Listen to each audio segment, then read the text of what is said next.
So Jerome Powell is still testifying in front of Congress. I'm actually listening to his speech in the background. I don't know if you guys could hear it. Let me see. The effects of AI are. But nonetheless, he's been speaking for like the past, hour or two. And one thing that I want to quickly highlight, it's one thing that he actually brought to my attention, is that they're asking him a lot of questions about inflation. And he talked about the certainty that it's not just his opinion, but it's a bunch of economists that are expecting, because of the billions and billions of dollars that are being collected in tariffs, it is going to get passed down to the consumer, and then inflation will be tracked when it comes down to that. So inflation is expected to go up based off of these tariffs. They just want to wait so they can properly react. And this kind of reminded me of wait a minute, didn't we set a deadline for July 8th when it comes down to these 90-day pauses? And then I looked it up, and then it's yes, President Trump set a 90-day tariff pause, now only 13 days remaining. So it goes back into effect July 9th. The really funny part about this is when he originally announced it, he says, I'm going to give you guys a week or 2 weeks for you guys to submit your best offers to not receive reciprocal tariffs. It's just hilarious because nothing has been done. There's not been, and I'm not joking, look it up, prove me wrong. There's not been one tariff or trade agreement that has actually been signed. Not one. Not one. This means that without any new trade deals on July 9th, tariff rates will begin to rise as follows. So country-specific reciprocal tariffs return. Tariffs of up to 50% on EU imports, 30% tariffs on Chinese imports remain in effect, and global 10% baseline tariffs remain in effect.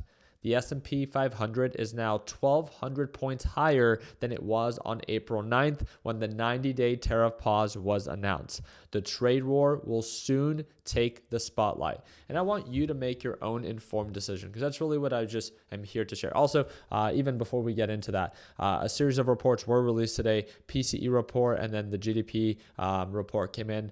Most of them came in a little bit lower than what was expected. Initial claims and continuing claims also coming in a little bit lower than what's expected. But that's a conversation for another time. Again, make sure that you're paying attention to these economic reports, because remember, the Federal Reserve says that their inflation or their rate cut will be data dependent. So if we are not showing signs of a slowdown, then they don't have a reason to justify a rate cut.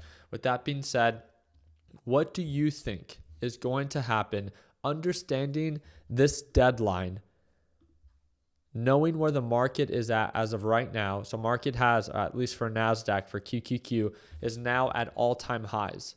The reason it originally sold off were because of these tariffs and this trade war. Yet, since doing so, there has not been one trade deal that has been signed. And I don't even want to get into the specifics of where we were. This is where we are now. What do you think, and how do you think the market is going to react once we get closer to July 9th, right? Or July 8th, because that's technically when it is that they end.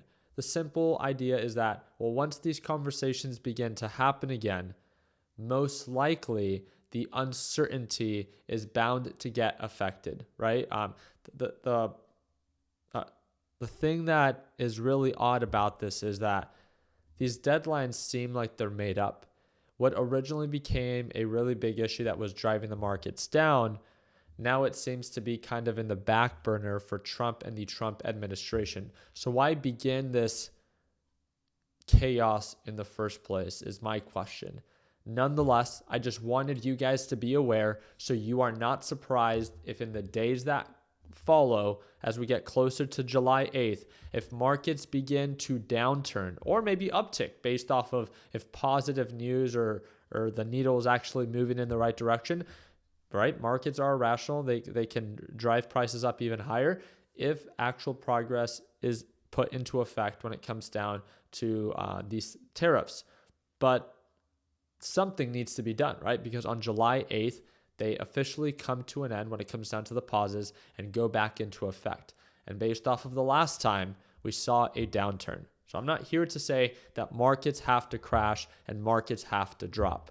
But the last time that they were back into effect, there was uncertainty and there was a downturn. So unless something is actually agreed upon, then the idea is that once this conversation begins to happen again, how will the markets react? Again, that's for you to decide. Just wanted to make sure that you are aware of where the markets are at right now and the actual deadline for the overall market. So I'll make sure that I do my part in keeping you guys up to date. If I hear news about these tariffs and what countries are actually coming to the table to negotiate, I would love to make a video about it and break down, what it is that we've learned about that. But at least to my understanding, as of right now, there's not been one trade agreement. There's no countries that have actually signed a deal, and we are simply 13 days away from this deadline being over. So I thought it was a conversation worth having with yourself if you want to, if you want to buy more, right? Because if you're bullish in the market,